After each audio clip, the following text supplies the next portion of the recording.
Well, we are rolling right along in the college football season, if you can believe it. October is here, and teams are entering yet another big slate of SEC games. Welcome into Head to Head. I'm Simone alongside Jerry Humphrey III. Jerry, it was a bye week for Auburn. Now the Tigers will shift to the Deep South's oldest rivalry there at Jordan-Hare Stadium. We've seen some crazy matchups between these two teams in this rivalry game.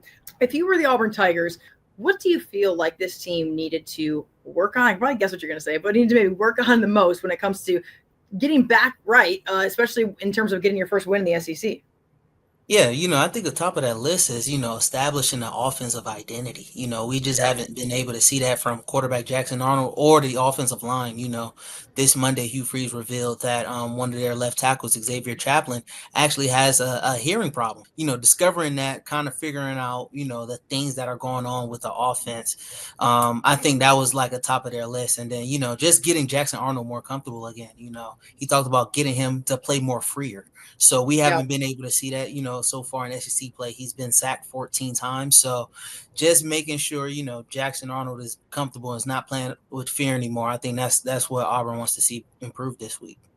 Yeah, and I think that some people would say that Jackson at times has definitely hold on to the ball longer than he probably should have there when he's had 4 or 5 seconds to make a decision. How do you see this team moving forward when it comes to like third down conversions? And right now, I think that it was some ridiculous stat that I saw, maybe 3 for 28 or something. That's not successful football, Jerry. And then there are also times where they're still gaining 10 yards on third down. I mean, they're playing behind the sticks already. How do you get that right when you kind of have the personnel that you have, and Coach Freeze is kind of tied to the system and the scheme that he is? Yeah, nah, and I think a home game will kind of help with that. Being on the road against two top 10 opponents. There's a Yeah. lot of factors going on. So hopefully, being at home that can stop the pre-snap penalties. But I think the basis of this is going back to the run game. It's worked, and when it has worked, Auburn's offense has looked very efficient. So I think if you go back to that, trusting guys like Damari Austin, Jeremiah Cobb, I think we'll see a totally different Auburn offense because as you can tell, the Baylor game, that was peak Auburn football that you want to see on the offensive side of the ball. So when you go Yeah. back to playing that way, I think they can be successful in these conference games that they're falling just by one score. Jerry, let's bring things into perspective a little bit for Auburn, because if you look at the SEC right now, Oklahoma and Texas A&M are two of the best teams in the conference. Now, we know top to bottom, anybody can really beat anybody any Saturday. That's one thing we've known about the SEC for quite a while. It's never truer than it is now here in 2025 in the day and age and the transfer portal and everything like that. It seems like maybe not all is lost for the Auburn Tigers. Maybe they just started SEC play against two of the best teams in the league. Do you feel like that's a possibility and that there's a lot of W's still on this schedule in the SEC slate as we move forward? No, of course, like you said, you're starting off SEC play with teams that are ranked in a top 15 in the AP poll. They got Yeah. Georgia this week and then they'll host Missouri next week. So I think, like you said, life in the SEC is like this. I think Hugh Freeze says, they embrace a schedule like this. The players want a schedule like this.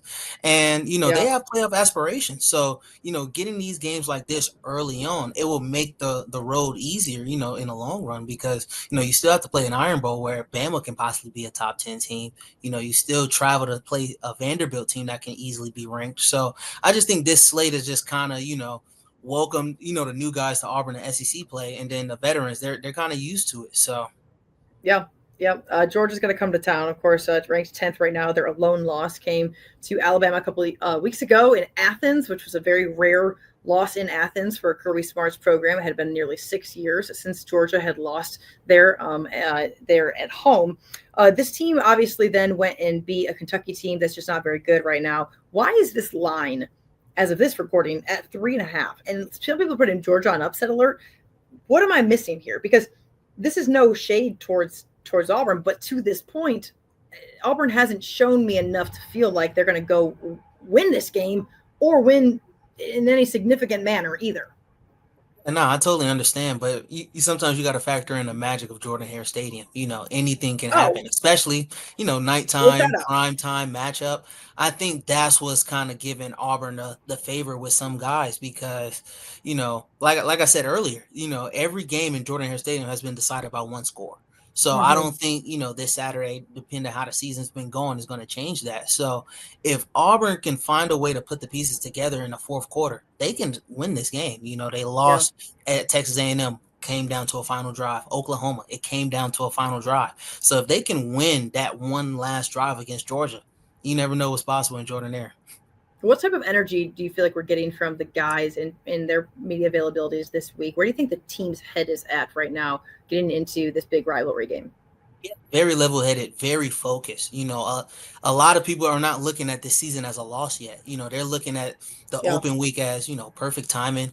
We're coming into this game. If we get a win, we can, hit this season forward. So I think the guys are locked in. They know the importance of this game. Cam Newton is getting his jersey retired, for crying out loud. So it's a lot of Yes. factors going into this game where, they want to win this for War Eagle Nation. No doubt. So primetime game. I mean, it's going to be an unbelievable atmosphere. I was there. I'm dating myself. I feel like, but 2013, of course, the prayer in Jordan Hare, which came right before the kick six, of course. And so, like you said, you never know. I mean, call it Auburn Jesus, call it Jordan Hare Stadium. I mean, a little bit of magic. You got to have it there. War Eagle Nation, no doubt about it. Jerry, if we get some keys to the game, what are two things you feel like Auburn has to do against this Georgia team on Saturday to get it done? Well, one thing that's been their bread and butter, they've been able to stop the run on defense. So if Mm, they can continue to do that, shut down Georgia's rushing attack, kind of force Gunner Stockton to throw the ball, I think they'll be in a good spot where they won't have to worry about Georgia scoring a lot of points. And then second, go back to running the ball. That's been the bread and butter. Damari Alston, he talked to the media this week and said, he was surprised that he didn't get as many touches as he expected against Texas A&M. So he's hungry for the ball again. So give the man the ball. feed He's him. from yeah, feed him. He's from Eat, Atlanta. bro. He's from Eat. Georgia. This is a this is a big game for him. And then Jeremiah Cobb, he's leading the team in rushing already. So I think you go back into that, it will kind of make the passing game come easier for Jackson Arnold, where he's able to hit Yeah. a Cam Coleman and an Eric Singleton. Yeah, I feel that, no doubt. Jerry, before we go, let's give your prediction on this one. How do you think it's going to end up between Georgia and Auburn in the Deep South's oldest rivalry? I know I've been sounding very optimistic about Auburn, but my prediction right now is 31-21 Georgia.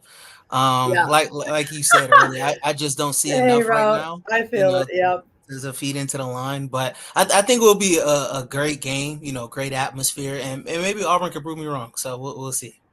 I like, I'm a 28-17 Georgia type too. I mean, it's not that that's what I want to have happen. I mean, I love nothing more than to see Kirby Smart lose. I really do. Mhm. And it's just, it's not like a fandom in me. It's just, listen, every now and then Kirby needs to get knocked down a little bit. But, right now I think Auburn is kind of one of those make or break moments. I would say that. And so I think it's certainly a huge opportunity. I think that if Auburn can get it done, I think that can be kind of a springboard into a lot more success down the stretch of October and getting into November as well. And maybe see where you're at. See if what bowl eligibility looks like and what the postseason might look like too for Hugh Freeze and company. Everything on the table still, for the most part, for this team, though, I do feel. So, Jerry, looking forward to this one, man. It's going to be a 6:30 kickoff there at Jordan Hare. Yeah, ABC Bright Lights is going to be exciting. Can't wait.